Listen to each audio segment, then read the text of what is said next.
philosopher because I'm one of you. Yeah. And I believe in it. Believing, pondering the scales of the World Philosophy Day, the day recognized as paramount, that recognizes paramount rule of philosophy, often referred as queen of all sciences by Socrates, and in promoting critical thinking, ethical reflection, intellectual discourse about the future of humanity in our diverse world. Socrates once proclaimed that unexamined life is not worth living. This one is my motto, this one is my life, and I will emphasize it when I finish. Emphasizing the importance of asking profound questions about the human of the future and the future of human. The importance of seeking what lies ahead of humanity, especially now that we stand on the precipice of rapidly evolving world of species. From a physical standpoint, we anticipate significant advancements in biotechnology, genetic engineering, and medical sciences, offering potential to enhance longevity, eradicate disease, and augment our physical capabilities. In the past, scientific progress often seemed beyond belief, but the remarkable advances in smartphones, electric vehicles, biotechnology, quantum computing, renewable energy, and advanced robotics have expanded the realm of possibilities and shaped our future. These innovations have the potential to address pressing global challenges while providing new opportunities for exploration, discovery, and improved quality of life. The digital age has already reshaped our mental landscape. With fusion of human and artificial intelligence promising remarkable possibilities, science may one day create beings closely resembling ourselves, a prospect that should no longer surprise us. Recounting what science and technology have done so far is bewildering. However, amid this infinite possibility we ponder, what future do we envision for humanity? And what kind of society shall we build for future generations? Should technology dictate our authenticity? Even the biblical story of creation is about the child by God to man to conquer and master his environment. This implies that we should remain master at all times. Man does this by insistence that ethical, social, environmental, and moral consideration must form part of human of the future. This is the part of task of philosophy that is facing you and I today. In a world of reducing inequalities, addressing issues like digital equity,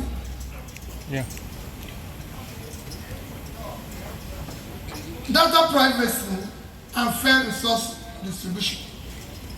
Environmental sustainability is another critical aspect. With the climate change and ecological degradation reminding us that our actions today profoundly impact the planet, we must transition towards sustainable practices, prioritize renewable energy, and protect our ecosystem. When the drums of war were being beaten in Ukraine, there were frightening reviews of some ammunition said to be capable of wiping out all lives on Earth. Thinking about such destructive capacities of technology, one is inclined to believe that the human of the future has the great responsibility of remaining sane. Such technology, as well as advances in biotechnology, artificial intelligence, genetic engineering, demand rigorous ethical framework that defines the human of the future as a moral compass of humanity. Education plays a pivotal role in shaping this future human, emphasizing critical thinking, creativity, and global awareness. For us, it is right education must be geared towards understanding the implication of whatever man does in the society. How many of us understand the need to humanize technology and make it serve the good of man rather than good of individuals? How many of us understand the moral and ethical implication of some of the things we do? It is sad to note that sometimes man of today allows development, even on several ones, to dictate his understanding of life. This is why the pursuit of knowledge about the human condition remains an enduring endeavor. As Nigerians, we must confront the political challenges in our country and lend our parts. As it is now, part of the future we are building for our country is that of electoral impunity, licensing of even the most despicable acts our generation have not set. I took every opportunity I have to appeal to those coming after us, which is you, to abhor such indulgences and resolve to do the right things.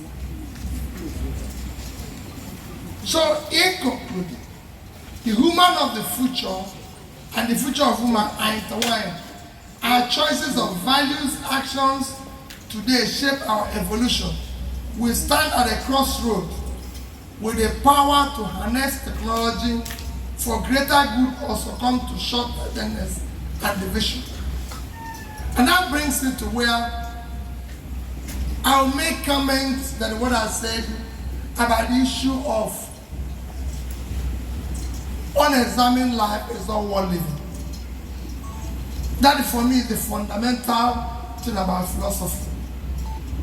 That whatever you do in life, you must ask yourself a question.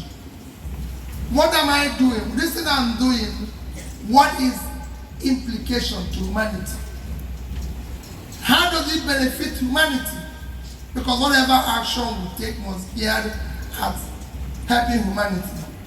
And it brings me, as we talk about this future, people not working in Nigeria. Why are things not working in Africa? And I always tell them because there's no critical thinking. People don't think about what they're doing. They don't even know what they're doing because often a time you ask yourself. I gave certain examples yesterday and everything. We today have governments all over Nigeria. From local government to the central government. It's important that you situate whatever we talk about. But none of you here can say this is what our government is trying to do. Nobody here. I have been in schools all over the world. If you have able to read my CV, where the first thing I do whenever I get to any school is to ask people there, what do you think American government or this government is going to do in the future? How are we going to, this thing you're reading, this thing you're doing, how is it going to benefit your society? And you'll be shocked when they tell you how it's going to benefit your society. But if I ask you now, this thing you're doing or what you're reading here, how is it going to benefit Nigeria? You don't know. You just want to have a degree. And then when you have a degree, you spend years people telling you there's no job. Because those who are serving us do not put time for unexamined life. Why are we going to take this action? Where is this action going to lead? Otherwise, the world has a critical development plan that is acceptable to everybody. First is health. When they talk about life expectancy, it's actually health. Today in Nigeria, our health system is collapsed. And your health system collapses first by the primary health care is collapsed. You see this used every day. The consequence is that Nigeria today have more infant mortality, children dying, and their mothers and everything, more than India and probably China put together. But more than India. India is 7 times our population. But we have more infant mortality than India. They actually say we will overtake India in 2025. That was predicted in 2020. That the way Nigeria is going, we will overtake them in 2025. But guess what? We overtook them in 2022. We are very fast.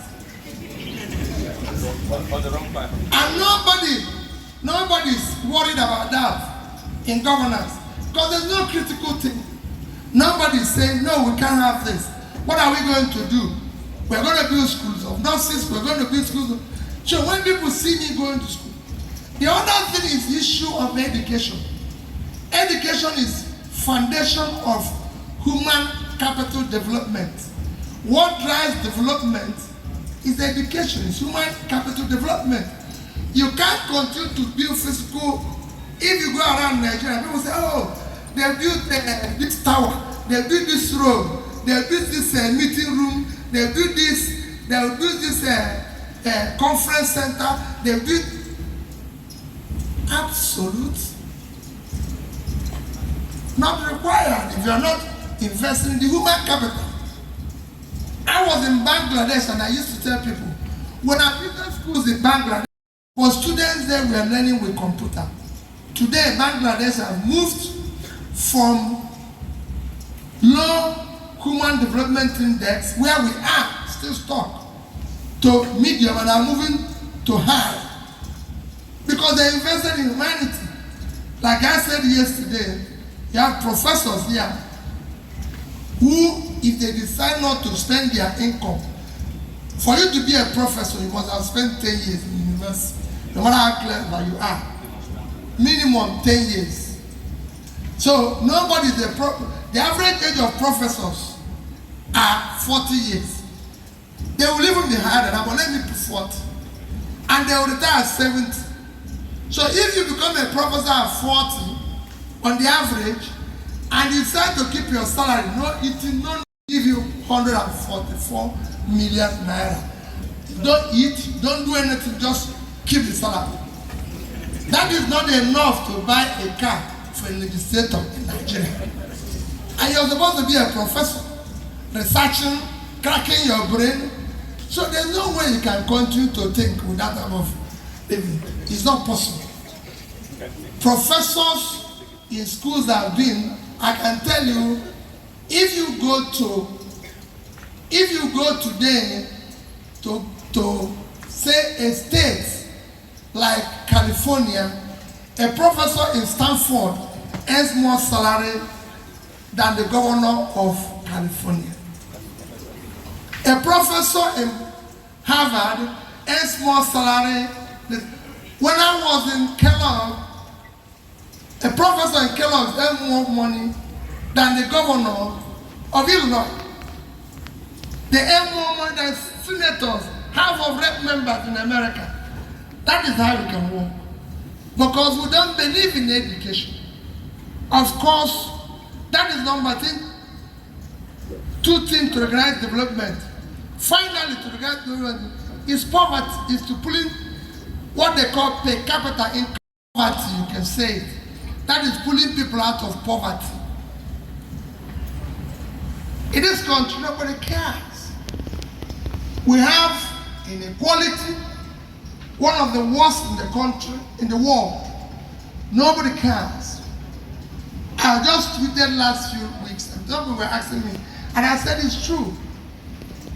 0.003% of Nigerians, remember what I said? 0.003% of Nigerians, about 6,350 Nigerians, 6,350 Nigerians, worth $5 million and over, are richer by 1.4 times 107 million Nigerians. And nobody cares. And they don't wake up every morning and say, what am I going to do to help humanity? And why am I discussing this? When people see me every week, he's going to this school in Nsukka, he's going to this school of nursing, he's going to this. The reason why I'm doing so, and begging my friends to do so, is that we're actually doing exactly what we are talking about here, about the future of woman and the man of the future, and the woman of the future. Because the woman of the future must be caring. It must be a thinking person. It must be a person who understands that we're here to build humanity. Everybody here, including me, VC, everybody present, will one day be covered by white cloth. I hope you know what it means to cover somebody with white cloth. You're dead. So the only contribution you do as a human is what you do in contributing in building a better society. Any other thing is vanity. You're wasting everybody's time. If they like, have convoy of 30 vehicles, have anything, one day you will cover by white cloth, and that's the end of you. So that brings where philosopher king is important, because he's a thinking person and everything. And that is what is not happening in your country. That's why people are stealing and not understanding that the money they are stealing is what they don't need it. It doesn't buy you anything. It just wastes your time and wastes everybody's time, and everybody is suffering. So my dear people, mine is to engage in critical thinking. Yesterday, former president of Malawi told us how he came here in February to monitor elections. And somebody asked him about vote buying. And he said, you can't buy vote in Malawi. Nobody buys vote in Malawi. And that because their president, in last year's election, the president cancelled one area, Dept seat, Dept the result, and they wrote something else. The court cancelled the entire election. One area, just one area. You know, there's standards. But what do we do here? If I come here on the day of election and give philosophers money, they will take from me and vote for me. They don't care what I do. Even if I'm insane, which is what I said here, even if I'm going to destroy the whole society, when we talk about people destroying the society by technology or by ammunition, it's the same thing for a man who is stealing money and people are suffering and there's no road, there's no hospital. It's the destruction of the world. Because by having no hospital, people are dying. By having no road, people are having accidents and dying. And all of us must. So my dear people, unexamined life is all worth living. Even for you as a student, you must ask yourself a question. What am I doing? Am I right? Is this right? Does it benefit anybody? The stage you're passing through, we all here pass through it. All of us. And we're still where we are because Okunna can tell you now, I never met Okunna before I became governor. I didn't know her. I only read her CV. I said, this woman, my help, I don't know her, but I assume. And that's what it should be. We should be able to tell people, but in Nigeria, you cannot tell that anybody. Because they can tell you this is a philosopher, he comes in, when he's acting, you're asking, where is it coming from? Where is the degree? And that was how everybody had it. All the professors I had from UNISIC, I never met any of them before. But I called them and said, come and be commissioner with me. And people said, well, we were working with you before. I said, well, you're not qualified. We will give you a job based on your qualification. This is what we need here. We need the best people. We need them to work together. And when they came, I told them, we are all working for the society. Forget who is governor. She will tell you. She is even more aggressive than me, the governor. But Seneca will tell you, I said to them, we are all team here. Everybody knows my position as governor. If all of you agree with me in 3 meetings, I'll dissolve the council. I know that there's nobody here. Everybody must disagree when we are wrong. Because that's what happens in Nigeria. If I was coming here now, even if I was a thief, His Excellency is a thief excellent. No, I'm asking you with students. But all of you who call out His Excellency, and they have all the names, the powerful man, the only man since he came, God has changed. Everything has changed. Everybody will stand up and be clapping when the man is a thief. His Excellency means an excellent life we can emulate. So the man needs to be excellent. Because when you have good, is it not? Very good. Best, you have excellent. So His Excellency, he has to live it, he has to show it. People have to see it. But here, the man is the thief, is His Excellency. The man is this, His Excellency. He deals in all sorts of things. He doesn't have certificate, His Excellent. He doesn't do everything about him, His Excellent. That is what we want to change. We want to humanize and make this our democracy work.